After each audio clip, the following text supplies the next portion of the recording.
Hello and welcome to another Doctor's Assistant 1 video, and today I'm doing another Ninth Doctor review. I'm doing the Ninth Doctor issue 12, of the ongoing series, the Sin Eaters Part 2. I think my major criticism with the cover would probably be the fact that I really strongly hate the fact that Captain Jack is on the cover. Why? Because he's not even in the issue. Why have a character who's not even in the issue?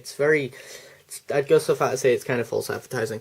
Then you've got some information of who the writery artist people are. Doctor Who, Ninth Doctor, and then the 12th ongoing adventures of the Ninth Doctor, Doctor Who. Bio on the Doctor, Rose, Tara, that character previously, Titan Comics website, Twitter and Facebook, and then I'll go on the back. You've got the advertisement for the new Doctor Mysterio type spin-off thing miniseries, advertisement for Sherlock's Study in Pink and or Torchwood graphic novels, I think. Variant covers, which are all pretty naff, if I'm completely honest, personally. I think subscribe today thing, discount thing, digital downloady thing, what's out this month from Titan Comics, and that. The one issue 11 that's out, synopsis for issue 11, which I have read, which is out in May, which is this month of this recording. Variant covers being A, B, and or C. What I will say about A is that it's interesting that note that there's a little hand there with a Sonic. Wink, wink, nudge, nudge, David Tennant by any chance. And I do adore this one because it has the Empty Child, the Slitheen, Rose there. You know, it's got a nice sort of overall Series 1 vibe to it. Here we've got the Sin Eaters Part 2, the writer, artist, colorist, letterist, and so on. Advertisement for the Doctor Mysterio thing, digital version, or whatever. The cliffhanger, well, it's not so much a cliffhanger, but it's really sad, really. Rose and all the other companion-y person, I forget her name, but saying that it's so sad that the Doctor has so much pent-up rage and or, anger and fear and just negative chi/negative emotion, and it's like Rose is saying, well, yeah, but it's the only way he knows, and then he looks so just sad, and it makes me sad and depressing. This one, let's be honest, is just more of a wrap-up of, obviously, the previous issue. Not that that was a bad thing, I mean, it really did a good job, and I think as a two-part sort of... sorry. As a two-part sort of story, overall, it did really well to sort of cohesively, build a decent and effective story and then wrap it up really well. I think it's one of the better, really best, and if not the best, one of the better, really strong sort of beginning stories, starting with issue 11 and then wrapped it up really well and didn't just cop out and use the sonic screwdriver or anything like that. I do like how this directory person's just like, her mind is blown when she's like, the realization that actually they can time travel, or that they have time traveled. You got some nice monstrous shots of this grotesque monster. You've got, guards shooting it. I'd definitely say this is the more action-heavy issue out of the two. As I say, the first one's sort of more building the overall sort of, not theme, but atmosphere and look and or feel of the story, whereas, as I say, this one's very much building off that, as she, comes into place. And then the director person's, which bit is it now? There's a bit with the directory person, here, where she's so confused as to how she's in it, and that, as if you recall, the Doctor is imprisoned because of her death, and it's like, well, actually, or her murder, and it's like, well, actually, the Doctor didn't murder her, because the only way he could get into this secure,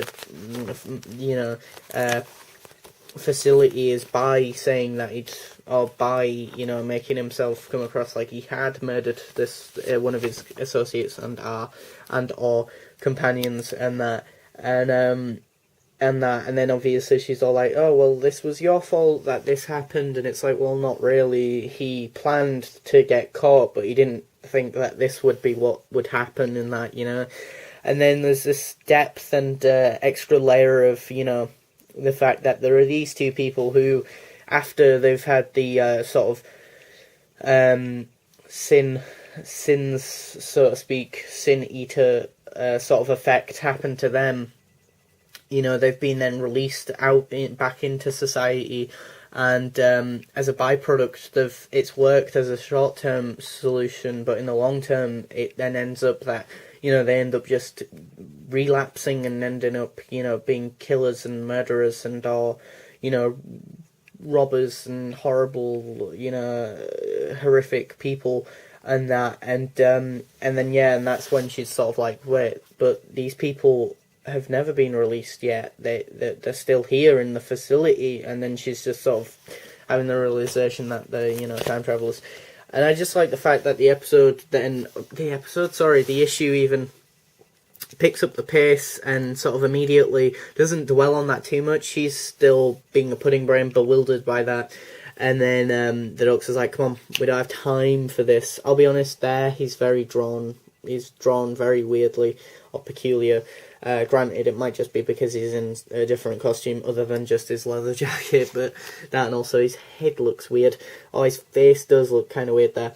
But yeah, she's all like, oh, the time travellers and all this, and then the Doctor's like, come on, we don't have time for that, and then it just sort of showcases, actually they're killing people and they're stealing their life energy now as well, of sorts. Or we get onto that later, because here there's a bit where one of them ends up taking the soul and or life out of her, and that, and it's just such an action-packed, explosive, interesting, fun, really unique story, really good. I mean, to a point where I would have loved to have seen this two-parter be a two-parter on screen, really, in Series 1. I think the only obviously difference between it being in the comic book series and or on screen is obviously they wouldn't have this character, but to be fair, she really wasn't in it that much, especially in the first issue. She was basically non-existent in the first issue, and then in the second one it's only now that she's sort of, oh look, I'm here, and that, and then for the most part she ends up just sort of being the sort of grunt slash brute force person who's just got the gun and just is there to shoot stuff, really, and or maybe make a few observations here and there.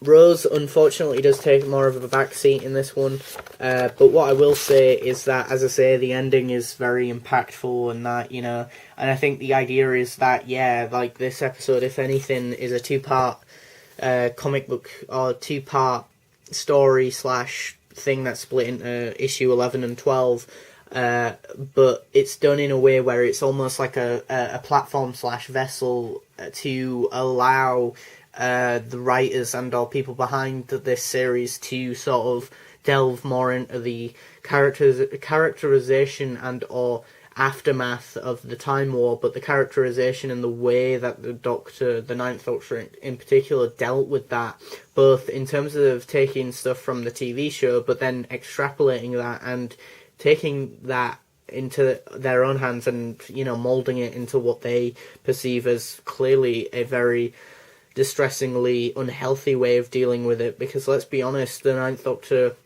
now more than anything, it's opened my eyes now more than anything to the realization that obviously the Ninth Doctor did just suppress his emotions about it. But let's be honest, I'm assuming that's very common for PTSD sufferers, A lot of people who've been back from a lot of real wars have probably obviously been emotionally broken, I don't think any sane person would go to a war, kill another human being for their country, yes, they think that it's justified because they're doing it for their country and they believe that what they're doing is right. But from the enemy side, they're doing it for the right reasons. And so, and obviously, as a civilian, murder is, taking a life is frowned upon, understandably, and yet in a war situation, it's the norm to take another person's life because they're, from our perspective, the enemy, and yet, yeah, like the idea that the Doctor is obviously a sufferer from a war, is interesting, but also what's more interesting now with these two issues back to back, looking at it more and psychoanalyzing it more in depth, and that it's almost more interesting than just seeing the war, as I was fascinated by the Time War and what that could be visually, what it could look like. As a kid, I was always fascinated by that, but as I'm growing up, clearly, and after these issues, as I say, what's more interesting now is the psychological and sort of way that it affects him as a character, and how he deals with it on an emotional level going forward, and I hope to God these issues continue to touch upon them all the time more, as they have in dribs and drabs, but I think this one clearly more so than any. But yeah, thanks for watching, comment, rate, and subscribe.